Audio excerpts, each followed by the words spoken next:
Every few years, a camera comes along that doesn't just raise the bar, it picks up the bar and walks off with it. And right now, the photography and filmmaking world is holding its breath.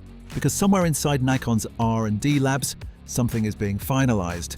Something that's been whispered about in forums, debated in comment sections, and teased in cryptic FCC filings. A camera that could genuinely flip the entire hybrid shooter conversation on its head. We're talking about the Nikon Z8 Mark II. And yes, it is almost here.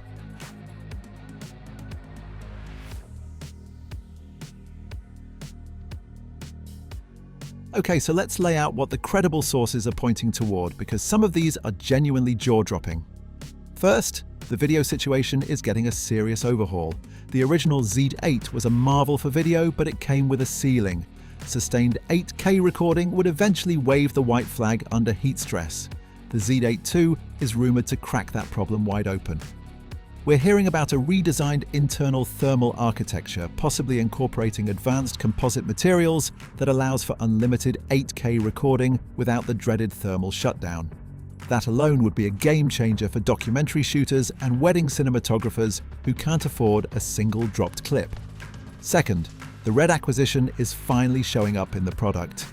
This is the one that has the film community buzzing. Since Nikon quietly absorbed red a couple of years back, everyone's been waiting for the tech transfer to happen. The Z8 II may be where it starts, with reports suggesting internal 12-bit RAW recording that draws from red's legendary color science pipeline.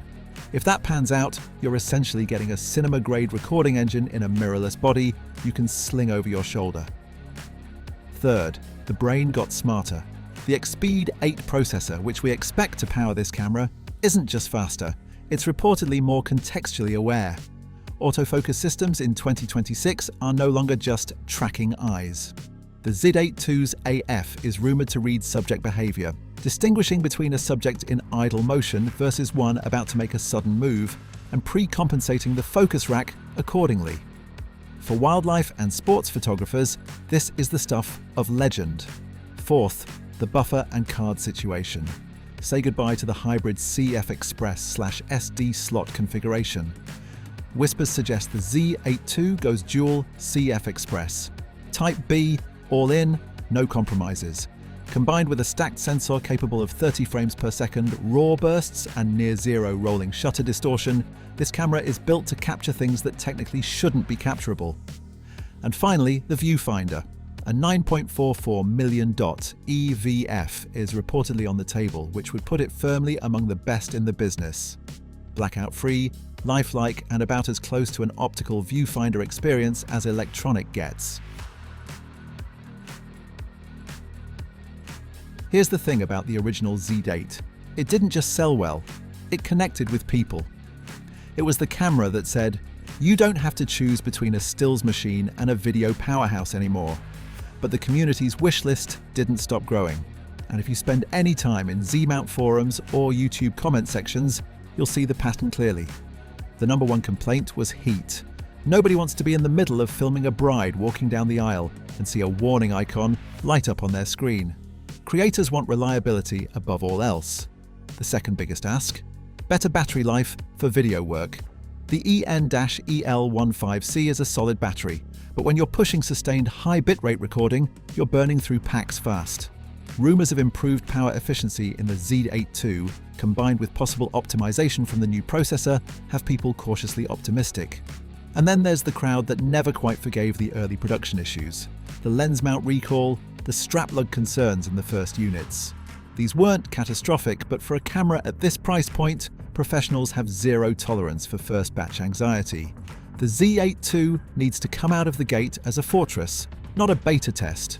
The demand is real, the expectations are sky high, and Nikon's reputation for this generation of the Z system is very much riding on how well this camera delivers.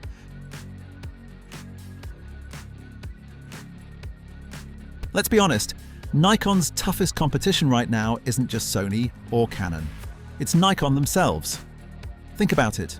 The Z9 II is still looming on the horizon as the undisputed flagship.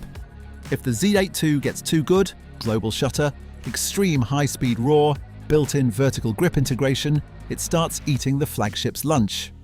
Nikon has to walk an incredibly precise line, build something that beats the competition without making the Z9 II irrelevant before it even ships. On the external front, Sony is not sleeping. The rumoured A1 II is being positioned as a one-camera, does-everything solution with a global shutter that makes rolling shutter a relic of the past.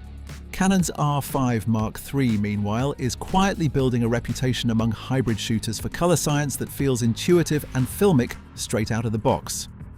And then there's the upgrade calculus problem. The original Z8 dropped in price significantly through late 2025, making it an extraordinary value buy. Current Z8 owners are going to be doing the math hard. Is what the Mark II offers worth the delta over my already excellent Mark I? Nikon needs the answer to that question to be an obvious yes, and right now, based on the leaks, it's looking like they might just pull it off. Alright, let's talk numbers, the part everyone scrolled to. Leaked pricing is pointing toward a $4,499 launch price. Yes, that's a jump from where the original Z8 launched. And yes, that's going to sting for a significant portion of the audience. But consider what $4,499 is buying you in this rumoured configuration.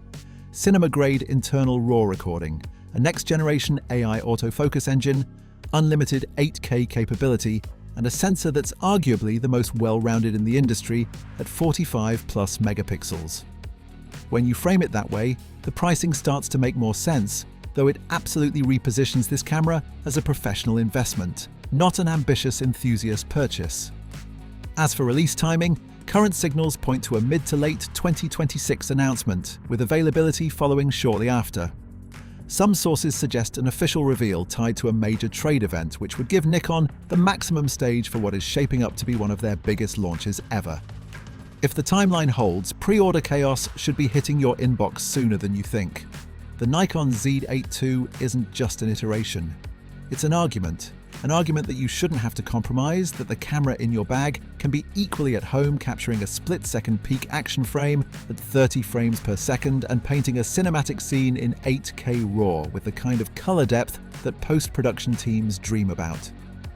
If what we're hearing is even close to accurate, Nikon is about to deliver something that reshapes how we think about the hybrid camera category entirely. Not by copying what Sony or Canon are doing, but by leaning into exactly what makes the Z system distinct. Precision engineering, cinematic ambition, and a genuine obsession with getting it right. Thanks for watching, and as always, keep dreaming.